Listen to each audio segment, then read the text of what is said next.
All right, welcome to another episode of the Church Debater and Preacher Mike. Mike, how you doing this morning? It's not this morning; it's actually afternoon. So go It ahead. is afternoon.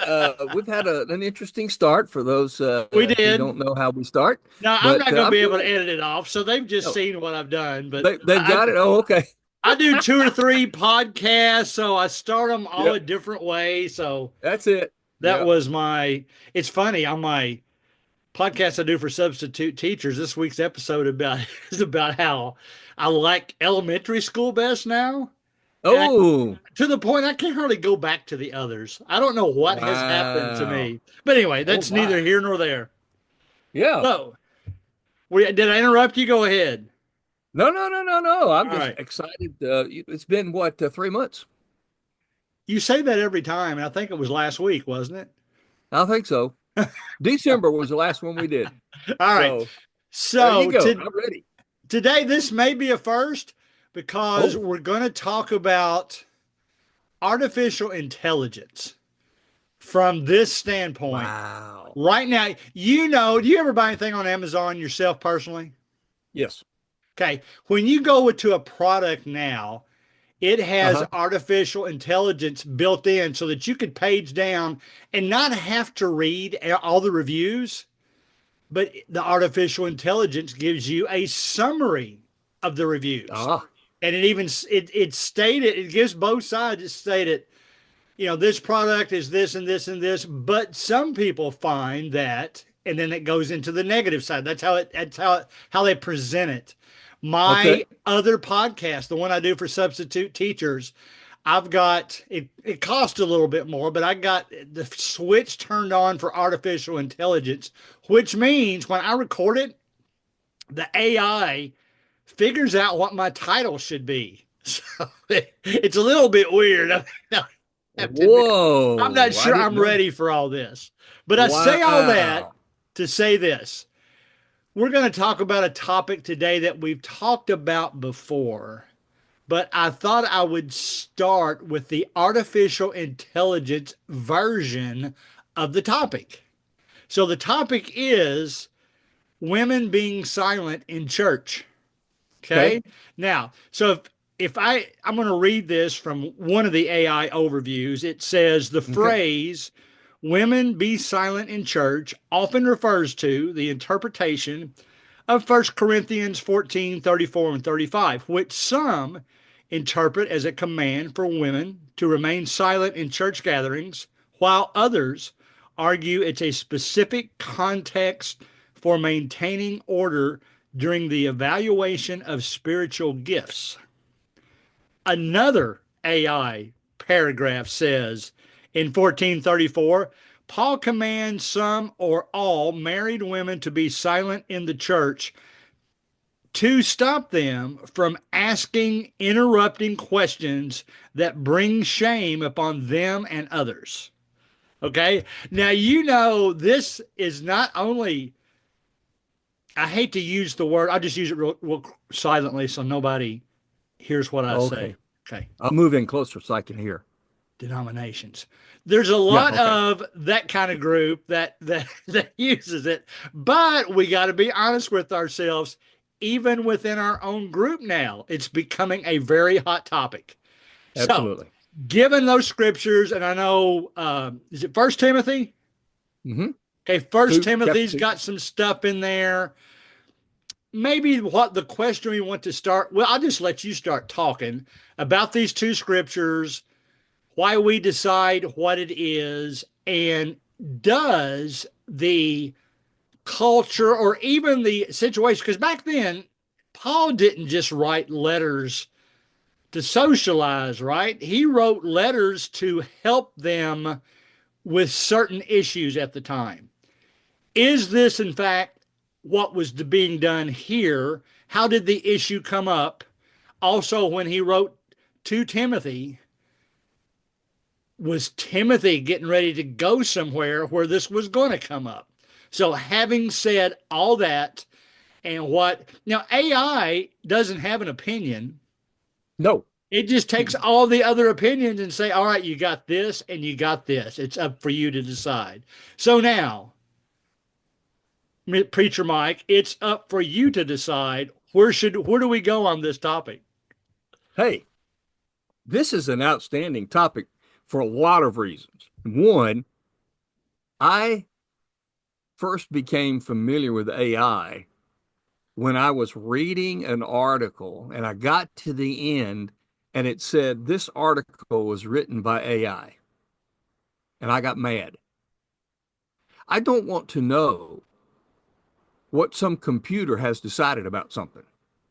I I'll want to argue. know this By the way, person. let me say this before you continue. Yeah.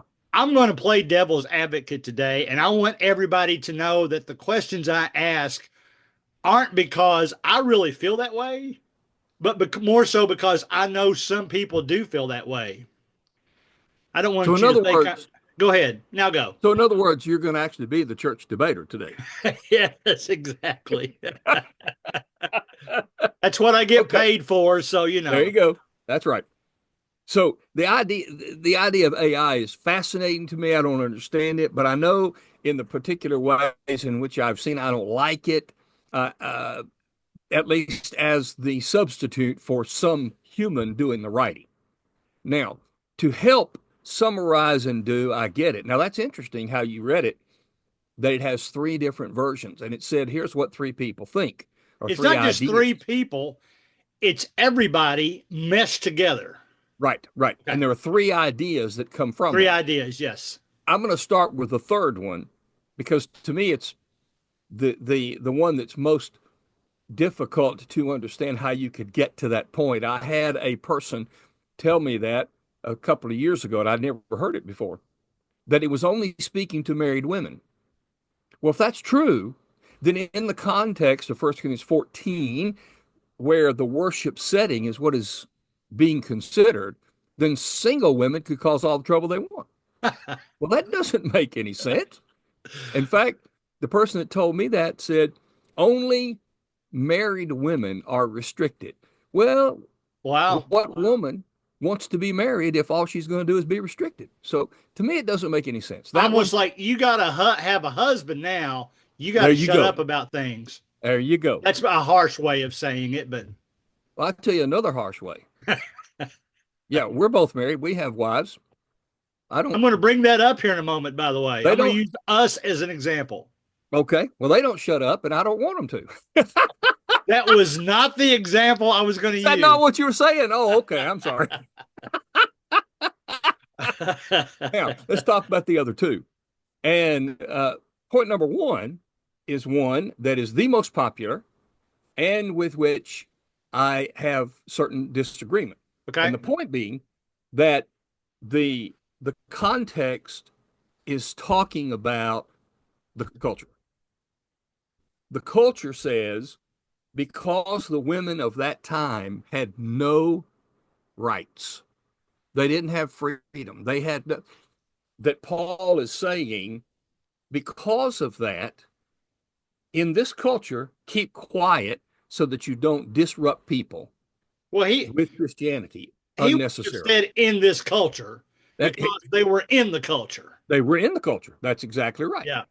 So that is an argument that must be considered. Now, when you compare 1 Corinthians 14 and 1 Timothy 2, you get not only two different settings to some degree, but you also get two different words. The setting of 1 Corinthians 14 is a worship setting in the assembly. The 1 Timothy 2 passage doesn't, it includes the assembly, but it includes any spiritual setup. And so they're two different concepts. Now, in Okay. 1 Corinthians 14, women had spiritual gifts just like the men did. They could work miracles. They had prophetic speech. They could speak in tongues. They could interpret tongues. And that was perfectly fine.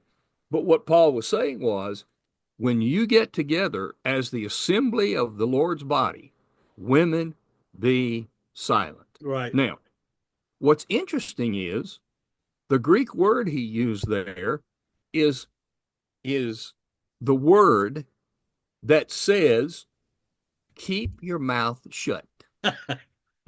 Don't say anything. That's the word. But when you come to First Timothy 2, the word changes. Interesting. He said that a woman is not to speak or to have authority over a man, verse 12 of First Timothy 2, but to be in silence. The word silence there is a different word than First Corinthians 14.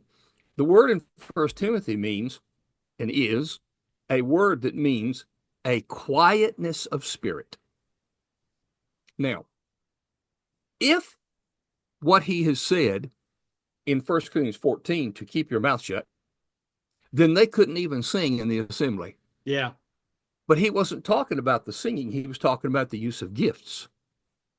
Timothy is talking about the wholeness, including the worship setting. And he said, have the quietness of spirit, meaning, I'm not telling you to keep your mouth shut. In fact, I want you to sing. I want you to speak. I have no problem with asking questions. I have no problem with women making a statement. But the text of First Timothy 2 says that she is not to teach or to have authority over a man. Okay. Some have interpreted that to mean, if you go back to the 1611 King James Version, it says not to teach or to usurp authority over a man. Well, we hear the word usurp. What do we think today? What do you think? Go What does it sound against. like? Go Huh? against. Go Yeah, against. it's a hostile takeover. Yeah. Yeah. You can't do it, and you can't have a hostile takeover. The word used in 1611, usurp, didn't mean that at all. It meant this guy was king, he died, and this guy became king. He usurped. Oh, really? Yes, the problem is today we hear usurp and we hear violent takeover. Right. Therefore, some have come up with the idea that says there is such a thing as leadership by permission.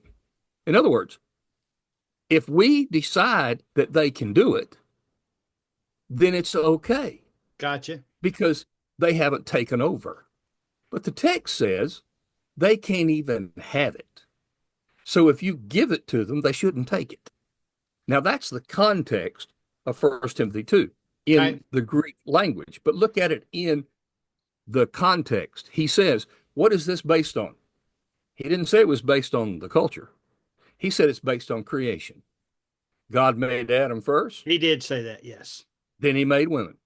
And he said, the man was not deceived, but the woman was deceived. And for those two reasons, God said, men have the spiritual authority in those mixed settings of men and women, Okay. and women don't have that authority from God. Okay. Somebody might be upset that Adam was said not to sin. Didn't say that. He did sin. Eve sinned by deception. Adam sinned by decision. And so the concept of what is being taught, number 2 in your AI list, was the right one.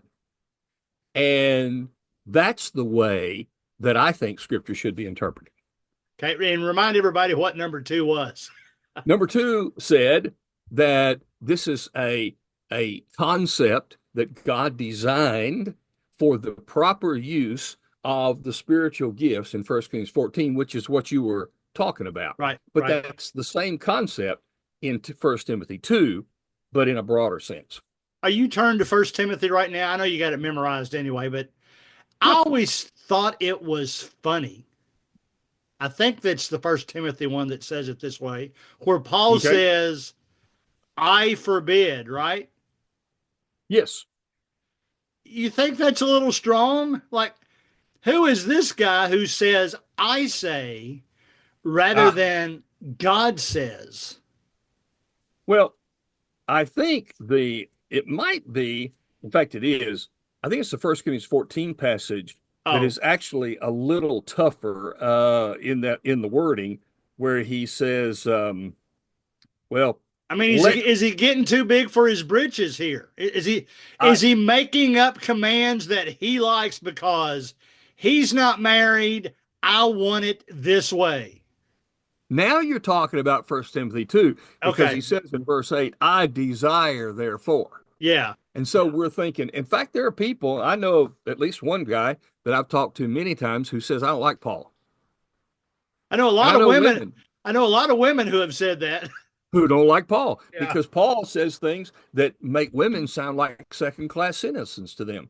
When in fact, it's not going half, that's not what's going on at all. But yes, I can see why people would say that. But Okay. Paul said, I know that I have the mind of Christ. And I know that God is speaking through Paul to write this. So there are times you can look at 1 Corinthians 7 and you can find times where I believe that Paul and God were having a conversation. And God is saying, I want you to write this. And so Paul goes, well, what about this? Can I write this? Because he had an opinion. And God said, okay, write your opinion. Because he said, I'm saying this, not the Lord. Well, that's okay Yeah. because he was given permission to write it. Yeah. But had he not been given permission, he couldn't write it. So in this case, yes, I think Paul is accused at times of being harsh, but it's not Paul, it's God who Okay. said, this is how things need to be. Okay. So let's go back to culture a little bit, not much, but Yeah, I sure. was going to mention, both of our wives work. Mine's retired now, but both of our wives have worked. Yep, If we instead had grown up during this time, well, our wives wouldn't be working. that's Maybe exactly right. even if we lived in the 1940s and 50s, our wives wouldn't have been working. So we're still going to say this wasn't specific to a time period. That's exactly right. That's it. It is a cross-cultural idea because First Timothy. Now, let me back up. First Okay. Timothy goes back to creation, but First Corinthians 14 is cultural, meaning, and this might be, we've talked about this before, and this could be another topic down the road in depth. First Timothy or First Corinthians 14 is cultural, meaning it was during a time in which people were working miraculous gifts, but that time no longer exists. Right. So that statement does not apply directly to women today because there's nothing that they're able to do that God would tell them to keep their mouth shut on. Gotcha. So I think that yes, it is a principle based on creation, not culture, which makes it cross culturally right. One of the things you said, and this really doesn't have anything to do with our topic, but when you were talking about Eve committed a sin of deception and Adam of decision. When you got two kids in a classroom, I I would I would almost hold them against it more if they knew better and did it anyway like Adam than being led astray like Eve. I'd tell the kids, I said, there's not too many ways you'll get in trouble with me. I'll give you second chances. We'll get through all this. But any of you that do something right after I say not to, because I just said not to, and you think it'll be funny and get the attention of the other students, that's when you get in trouble. That's based on decision. You decided to do that. But anyway, that's neither here nor there. No, that is a great illustration, and I will probably borrow that from you for the I'm future. I'm sure I borrowed it from somebody else.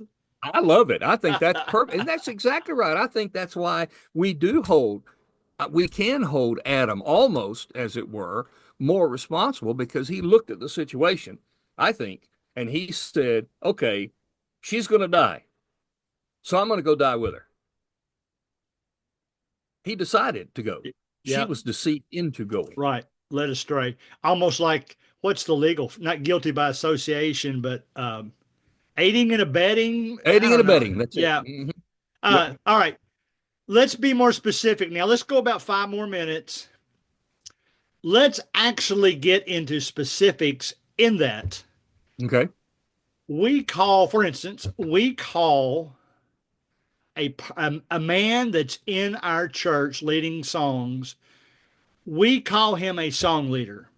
Yep. Now, I'm not sure, even though we call him that, I'm not sure he's, quote, a leader. He's just leading the music, he's not Right, leading people.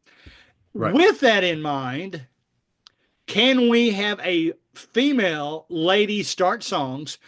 By the way, from my research, I've always heard that way back in the, I'm looking at my timer, way back when we were early days of the church, when we were worshiping in homes and things like that, I've always kind of read that when they sat around and started singing, that, songs would just start from the crowd. Somebody would start one, they'd sing it.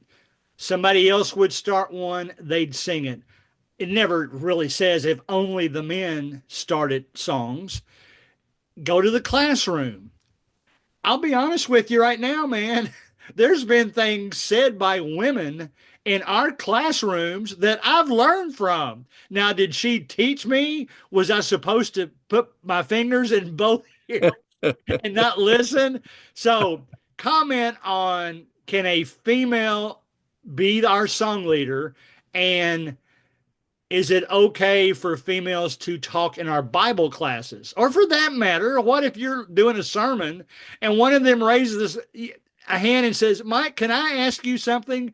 And we actually learned something from what that woman had asked. How do you interpret that? The passage of First Timothy 2 does not say that women should not teach men. It says it should not teach over men. That's the text. Interesting. And to teach over means to have the charge, have the authority. There is nothing wrong. Like you, I have learned plenty from women. Right. And I enjoy learning from women because oftentimes the female perspective obviously is so different from a male perspective Right, right, that we need to learn from it. right. I can think of two women right now that in our church that I feel like I've learned a lot from. I mean, you could probably, after we get off of this, I'll let you see if you name the same two I do. All right, but Okay. keep All keep right. going. All right. All right. And so I believe that the idea of learning from a woman is not what's under consideration. I think it's Okay. under consideration to have authority. Now, I will admit that in a situation in which there's a gathering, see, let's talk about the singing. Okay. Worship singing is about the people there performing for God. That's what it's about. Right. So we are the choir, which is why I have no problem whatsoever with a song that has women singing for a while and then men joining in. Doesn't bother me a bit. We're the Churches choir. used to, though. When we I went to know four that. part, I mean, we know that we've had Yeah, classes on it before. that's exactly when there were splits over that. I can't deny that. Yeah. But there have been splits over carpet color too. So the point is, I think that having the choir sing with parts is perfectly fine.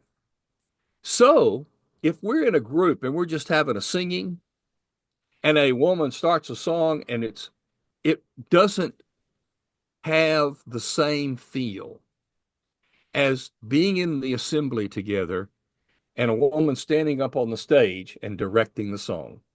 It's just a different feel. And I'll tell you why it is. There is absolute authority and there is apparent authority. Whenever that were to happen, the appearance of authority would be there. And I don't know that a Christian woman wants to push that envelope, Okay. which is why we have not used women to serve communion when we used to, or collect the contribution, or read a scripture, or Because make because it would announcement. make people uncomfortable. Well, because I think it is, in my mind, it pushes the concept of what is not absolute authority, but it is apparent authority. Okay. And you're heading in a direction that I'm not willing to go. I'm not Okay. saying that it's sinful. I'm saying I'm not willing to go. But I Okay. will say this. In the First Timothy 2 passage, verse 8, Paul specifically says, I want men to pray everywhere. And I think that in that case, women should not lead prayer in a mixed society or mixed group. I think the men should lead prayer. Okay. So there are things in which women should not do, and they're because of absolute authority. And there are things that we need to be careful about because of the look or apparent authority. Not saying it's right or wrong. I'm saying I'm uncomfortable, and we really need to pause if we start heading in those kinds of directions. Okay, we got about 2 minutes. I did want to tell you, by the way, I once walked in. I don't know if I was taking attendance or what. I once walked into a class of, it was probably 6 year olds, and they had a female teacher. She stopped and would not begin again until I left the room. That's All right. I I wouldn't did have a want to say problem. this, and you led right into it. Let me say this before we close. If a church that you were associated with currently, if the elders decided to let a woman start being our quote song, I'm going to call it song starter because I don't like the word. Let a woman be our song starter. Are you going to get up and leave? I will I will say this. I'm not comfortable, and I might be tempted to leave, but I would also say at least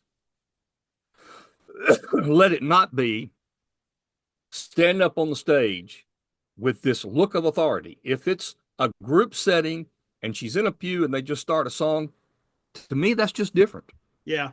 And And I can handle that better. I'll answer the same question. I wouldn't leave because I would think that would draw too much attention to myself.